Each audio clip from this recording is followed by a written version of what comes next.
rolling on a Tuesday. Out of bounds, ESPN 105.9 The Zone. Driven by the number one dealership when it comes to pre-owned SUVs and trucks. That's Mack Hike in Flowood, mackhikeflowood.com. Also, the number one selection of Ram trucks, Jeep Grand Cherokees, and Jeep Wranglers. mackhikeflowood.com and Mack Hike in Flowood. We want to welcome in our friend Tom Luginbill, National College Football Analyst with ESPN. Lugs joins us on the Bucked Up Energy Drinks guest line. Tom Luginbill, good morning, buddy. Good morning, man. How are you? Well, I'm doing well. It's National Margarita Day. Does that do anything for you or Terry? Isn't that every day? Well, good point. It's Taco Tuesday. We'll just roll right into National Margarita Day. Is taco every day. Bourbon day is bourbon every day. Right? That's you know right. what I'm doing right now? I'm sitting here and looking at players from the 2024 class, and my wife is sitting next to me looking at tattoos on her laptop. I love it. Well, hey, after lunch, or maybe before, but after lunch, y'all can enjoy a margarita, right? After lunch?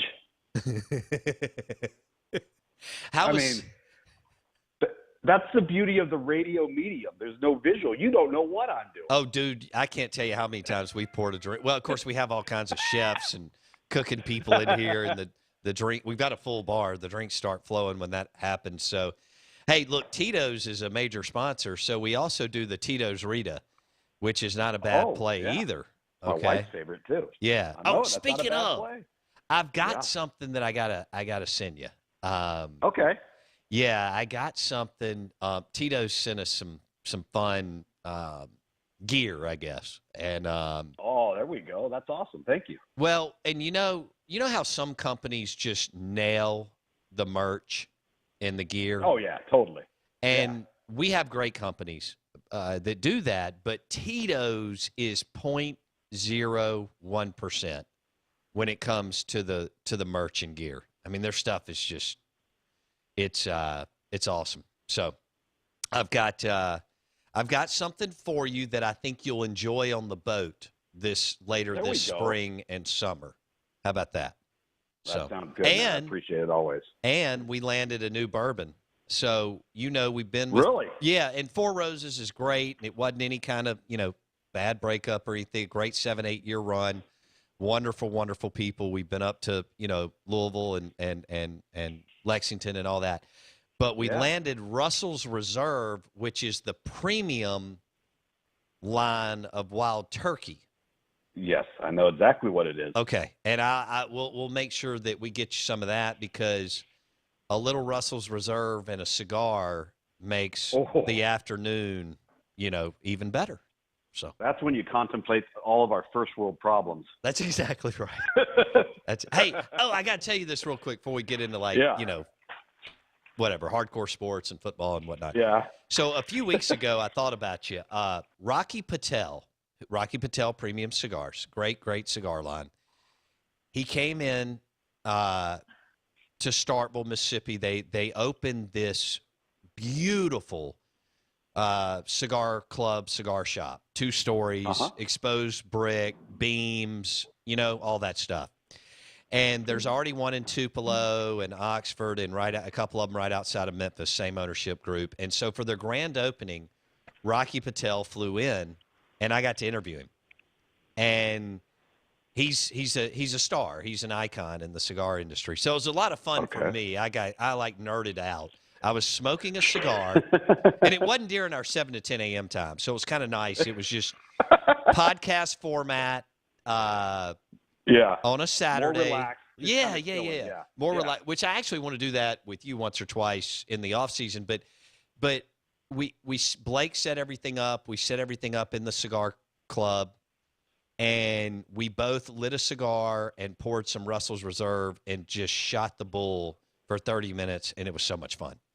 It was cool. Good times, man. Yeah. That is good times. And he talked about playing golf with Michael Jordan and Phil Mickelson and all kinds of cool stuff. Wow. So, but you'll appreciate this. He is a huge football fan. He's got season tickets to the Green Bay Packers, and he is a University of Wisconsin Badger alum, and he makes it back to Madison. And he and Barry Alvarez, I know you know Barry Alvarez. Sure. He and Barry Alvarez are good friends and have played golf together and broken bread together. And he had just been at the Packers game where they lost in the playoffs, and he wasn't happy about that. So I bet he was not happy. because he's not sure how much longer Aaron's going to be I know. around. But that was a lot of fun. Him talking about going to Lambeau and how many times he had been to Lambeau. All right, I think we can make this transition into some QB talk. Tom Luginbill on the Bucked Up Energy Drinks guest line. So here we are. We're going to march towards the draft. And if Tom Luginbill, if the draft was today and you're a general manager and you're in the top 10 and you need a quarterback, what direction does Tom Luginbill go? Oh, wow. It's a really, really good question. I got to be honest with you. The more I've kind of started looking around at some of these guys, the more I find myself really appreciating Kenny Pickett.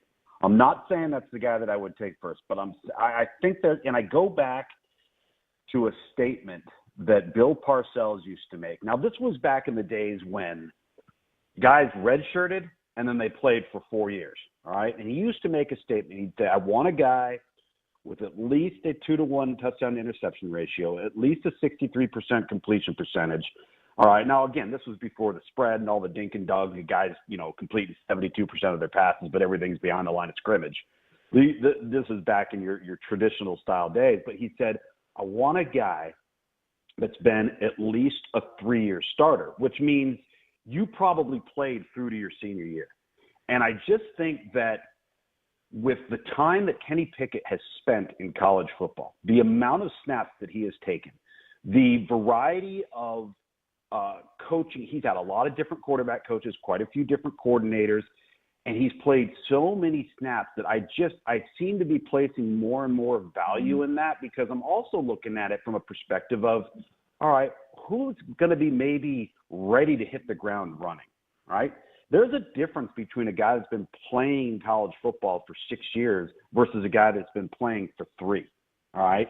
That's just the reality of the situation. There are some traits that Kenny Pickett's going to bring to this draft pool that a Sam Howell or a Malik Willis or even a Matt Corral, for that matter, that they don't have from an experience standpoint. And I think, to me, that creates a lot of value. Now, are we just sitting here saying, okay, are we looking at who's gifted, who's got, the highest upside to be probably the best long-term player? I think what that comes down to, probably Matt Corral and Malik Willis. I'm not as big of a Desmond Ridder fan as I think some people are, and the only reason why is I think he can be very, very streaky.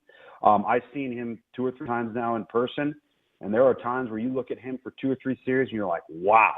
And then he'll go out for the next 2 to 3 series and you'll just wonder if it's the same guy. That concerns me a little bit. I know Carson Strong at Nevada is starting to gain an awful lot of steam.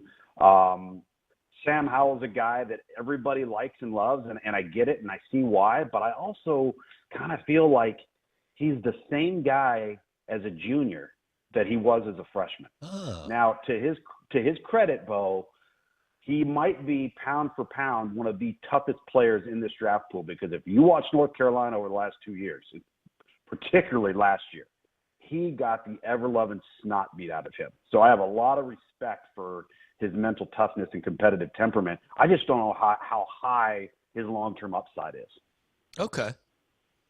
So it's close. I mean, I'm reading the tea leaves here. I mean, you would have to really dig and do a deep dive when you had to make the selection. Tom Luginbill is on the clock with whatever NFL franchise.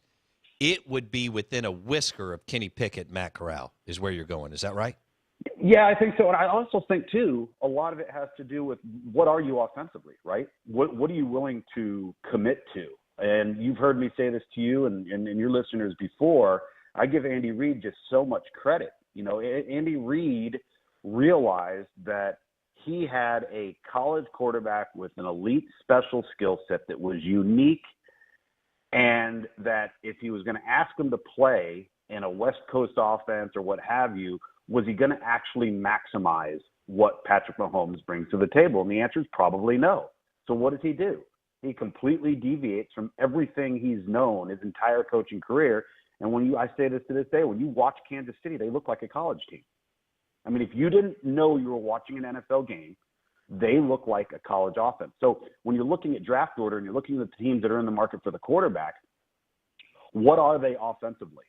What are they going to ask of the quarterback, or what are they willing to do if they're going to make a philosophical change or what have you? Because that can have an impact too. If you're having a discussion between your general manager, your head coach, your offensive coordinator, and your scouts, and you're all trying to figure out, all right, who's the guy to go with here?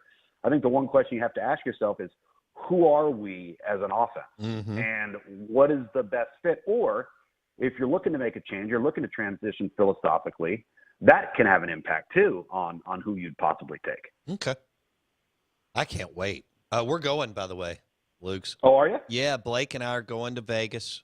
We've got an awesome sponsor who's sending partner who's sending us, and we've all done cool stuff. We've checked the box on the Super Bowl and Augusta National and the Final Four and the national championship game, among other things. And so we're heading out to Vegas, and I feel like Rich Eisen is going to call me before he calls Mike Mayock. So maybe that's just for drinks at the Bellagio, not to break down the 9th pick in the NFL draft, but we'll see. Yeah, you never know. Never know. Okay, I want to throw this out to you. You wear a lot of hats. You've been sideline analyst for some unbelievable games and done it for years. You've been color analyst for TV games. You've been a studio host. Actually, you've been a studio for a long time. Yeah, I mean, and you've played both roles there, where you've actually this is unusual, which is I think it shows your versatility. You've actually hosted, but you've also been an analyst on a studio show too. You've done both those roles. Yeah. Let me ask, which one do you, because we were talking about Sean Payton earlier, does he want to do studio analyst TV. or does he want to do TV color? What is your favorite to do? Oh, man, I tell you, there's such two completely different type of dynamics because one, the game, you're preparing for what the teams do, how they do it, strengths and weaknesses, and then obviously you got to familiarize yourself with the roster. The difference is once you've done all that, then you actually get into the game. Ultimately, what you're doing is following the bouncing ball, right? Where is the game? You have storylines going in. You have things you want to hit on going in. But you could get into a game, and all of a sudden it takes a complete left turn, and the game then becomes about something completely different.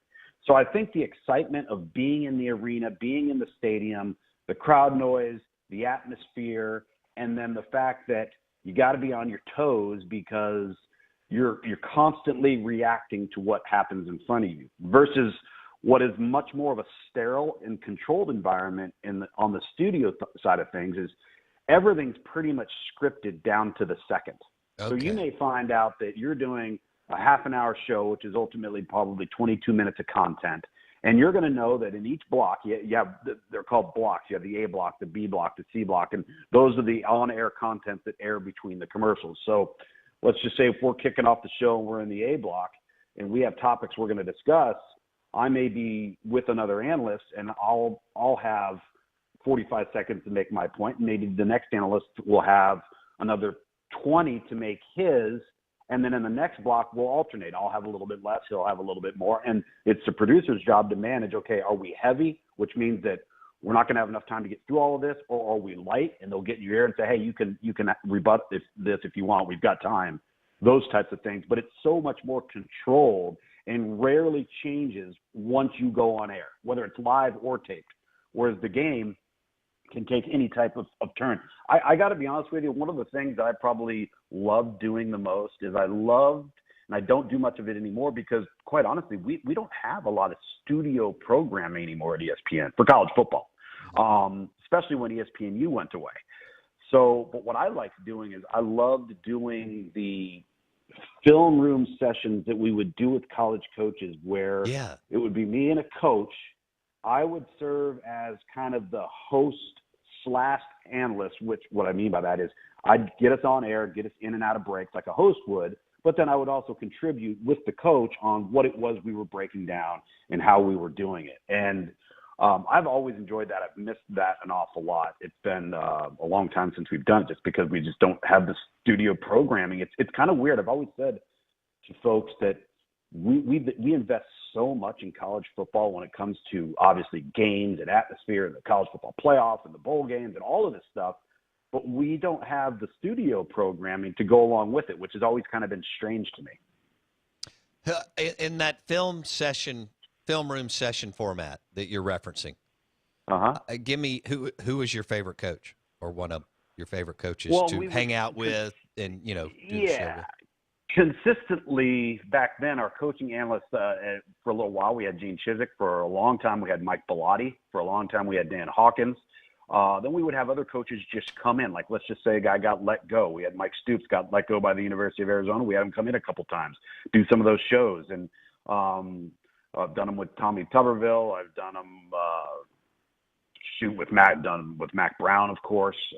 Boy, Mac Brown comes across as a guy who has a great personality, who gets it. He was so much better on TV than I thought he would. Tom, was that your takeaway? Well, he is on TV what he is in the home when recruiting, which is why he was so good at it.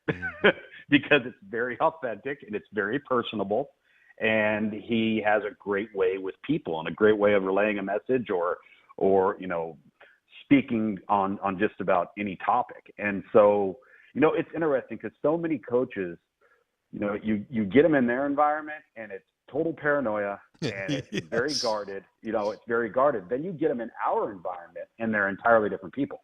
And I'll tell you, one of my favorite guys to do a film room session with, and you wouldn't think this because if you met him in a coaching environment, you'd be like, oh man, this guy, whew.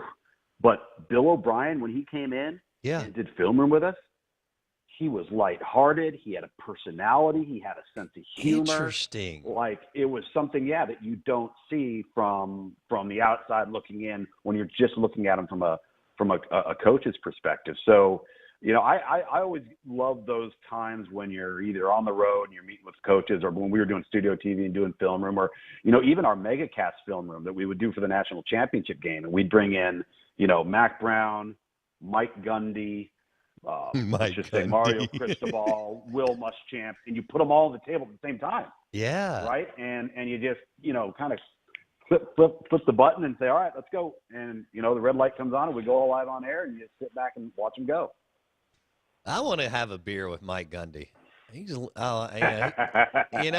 he's come a little bit of left field. I like that. Who knows? I think that would be cool. Tuberville was always outgoing with us at SEC Media Days and so on. Yeah. Of course, he's a U.S. Senator. That makes sense why he was able to campaign. Right. Okay, we'll wrap it up with this. Tom Luginbill on the Bucked Up Energy Drinks guest line. The Manning cast. I can't remember if I asked you, Lugs, but one, did you have an opportunity to watch it? And two, could you see that format for college football in the future? Because I think we're going to continue to see networks try different things. Your thoughts? So, first off, full disclosure, the producer of that portion of Monday Night Football, the Manning cast, was my game producer for 7 years. So I had been with him, and when he got tabbed to do that, obviously he was like super excited because he was also the producer when we first started doing the MegaCast coverage, and I was doing the film room stuff with all the coaches. He produced that side of it too. So he's really good on the road, and then he's really good, obviously, managing all those moving parts, because that's what you're doing. I mean, you're having to manage all the moving live components, but at the same time, take your hands off the wheel and put all of your faith in the analysts and whoever the guests are, that it's going to come off good and it's going to work, right? And to me, this is just my opinion. Eli and Peyton are such drastically, I think, different personalities when it comes to whether it's likability, whether it is personality in terms of, being, let's just say, outward or being an extrovert. I don't think you could do that broadcast with just Eli, right? You could with just Peyton. But when you add Eli to Peyton as the guy that always chimes in to bust his chops, somehow it works, right?